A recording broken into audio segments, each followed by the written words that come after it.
Friends, आज मैं अपने इस वीडियो में आपको आरपीएलआई के बारे में बताऊंगा। यानी आरपीएलआई होती क्या है और किसको लागू है।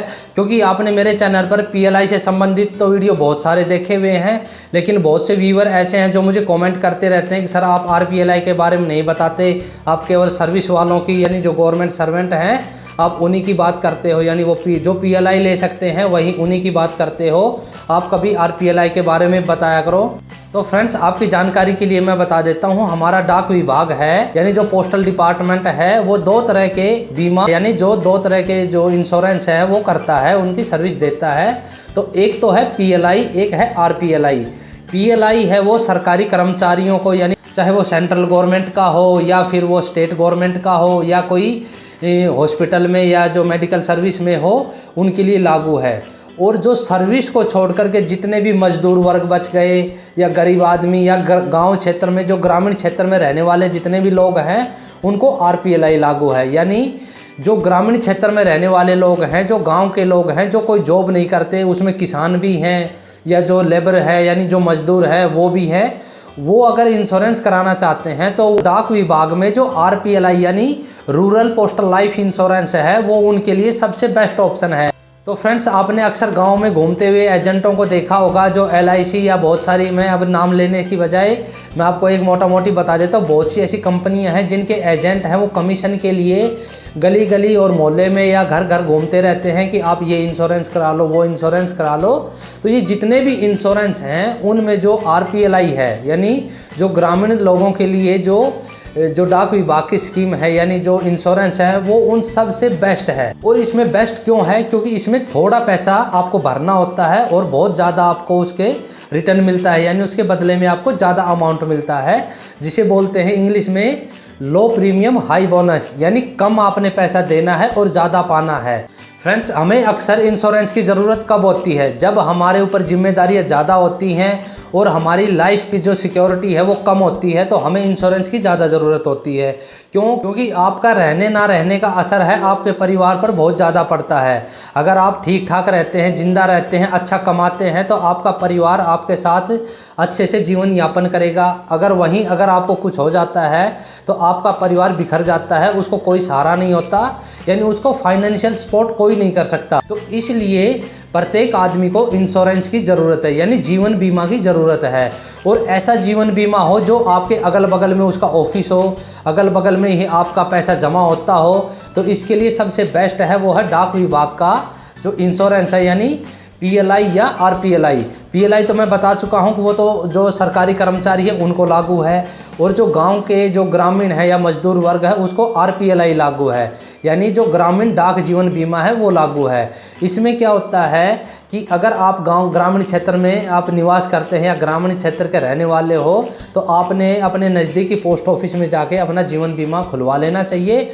उसमें मात्र थोड़ा थोड़ा पैसा आपने भरना होता है, यानी हर महीने आपको जैसे 400-500 रुपये या उससे ज़्यादा भी भर सकते हैं, तो वो पैसा आपने भरना होता है। 10 साल, 15 साल, 12 साल, कितना भी साल आप उसको, वो आपकी एज के ऊपर डिपेंड करता है। इसके लिए आपकी जो मिनिमम एज है वो 20 साल होनी चाहिए और मैक्सिमम है वो आपकी 60 साल तक होनी चाहिए। तो आप वो पीएलआई पॉलिसी है या आरपीएलआई पॉलिसी है वो ओपन करा सकते हैं। देखिए फ्रेंड्स, जो आरपीएलआई है यानी जो डाक विभाग की जीवन बीमा है उसमें और अदर जो प्राइवेट कंपनियों के जो जीवन बीमा है उनमें सबसे बड़ा डिफरेंस वो क्या है वो मैं आज आपको बता देता हूँ। उसमें है एजेंटिंग सिस्टम। जो डाक विभाग है उसमें एजेंटिंग सिस्टम नहीं है, उसमें जो उसके कर्मचारी होते हैं वही एजेंट होते हैं, वही ओपन करते हैं पॉलिसी। और इसके अलावा जितने भी प्राइवेट जो कंपनियां हैं उनकी जो इंश्योरेंस हैं उसको उनके एजेंट वो ओपन करते हैं। तो एजेंट है वो आपके जो आप पैसा भरोगे उसी का कमीशन से उसका घर चलता है, या उसकी जो इनकम है वो उससे वो अपनी इनकम है आपके कमीशन से यानी आपके पैसे से कमीशन के रूप में निकालता है। अब मान लो सपोज करो आपने एक जीवन बीमा ओपन कराया है और आपने उसका 5,000 रुपया हर साल आपने भरना है। तो इसके लिए आपने क्या किया, आपको इसकी ज़्यादा नॉलेज नहीं है, आपका कोई विश्वास पात्र ही होगा जो एजेंट होगा वो आपको बहकाएगा कि आपका 1 साल का 5,000 रुपये भरो आपको इतना पैसा मिलेगा। आपने उसको 5,000 रुपये दे दिया विश्वास करके और आप पिछले 8-9 साल से आप उसको ये पैसा देते हुए आ रहे हो। अब आपको ध्यान नहीं है कि आपने 7 साल का पैसा दिया है या 9 साल का दिया है। अब उस एजेंट ने क्या काम किया कि जो आपका शुरू का 2 साल का पैसा था वो खा लिया और उसका आपका पॉलिसी ओपन ही नहीं कराया। मान लो आपका पॉलिसी ओपन कराना था 2015 में, लेकिन उसने ओपन कराया 2017 में। अब आपकी पॉलिसी चलते हुए सिर्फ 5 साल हुए हैं, लेकिन आपको तो पता नहीं है। जब आपकी पॉलिसी पूरी होगी तब आपकी पॉलिसी को आप तो सोचोगे, मान लो आपकी 20 साल की पॉलिसी हो गई, आप तो सोचोगे कि मेरी 20 साल की है, लेकिन रिकॉर्ड में आपकी 18 साल होगी। अब 2 साल है, वो शुरू के 18 साल पहले कोई एजेंट था, वो बूढ़ा था, जवान था, जिंदा है, मर लिया है, अब क्या पता किस में अब उसका, तो अब आप उस पैसे का कहीं से भी डिटेल नहीं निकाल पाओगे।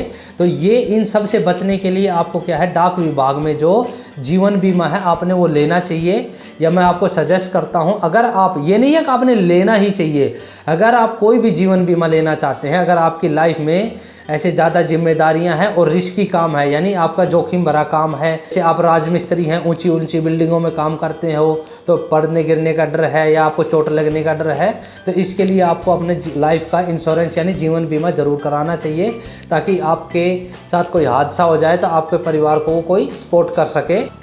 फ्रेंड्स, आरपीएलआई का जो बीमा राशि है, यानी अगर किसी के साथ कोई दुर्घटना घट जाती है तो जो उसको इंश्योरेंस का पैसा है उसको लेने के लिए ना तो किसी एजेंट के पीछे भागना होता, ना कहीं आपको किसी बैंक में या कहीं जाने की ज़रूरत है, ना ही आपको कोर्ट कचहरी में चक्कर काटने की ज़रूरत है। इसके लिए जो आपको एक डॉक्यूमेंट दिया जाता है जिसको पॉलिसी बॉन्ड कहते हैं, वो ले जा करके आपने नज़दीकी पोस्ट ऑफिस में देना होता है। उसी बॉन्ड पेपर से आपका जो बीमा राशि है वो क्लेम हो जाता है, या फिर आपके रहते हुए पॉलिसी मैच्योर हो जाती है, यानी जितने साल के लिए आपने आरपीएलआई ओपन कराई थी वो पूरी हो जाती है, तो वही डॉक्यूमेंट ले जा करके नज़दीकी पोस्ट ऑफिस में आप जमा करा करके अपनी जो मैच्योरिटी राशि है वो ले सकते हैं। ये बहुत ही ईजी है, क्योंकि देखो जो डाक विभाग का स्टाफ है वो बदलता रहेगा, लेकिन उससे आपको कोई फ़र्क नहीं पड़ेगा।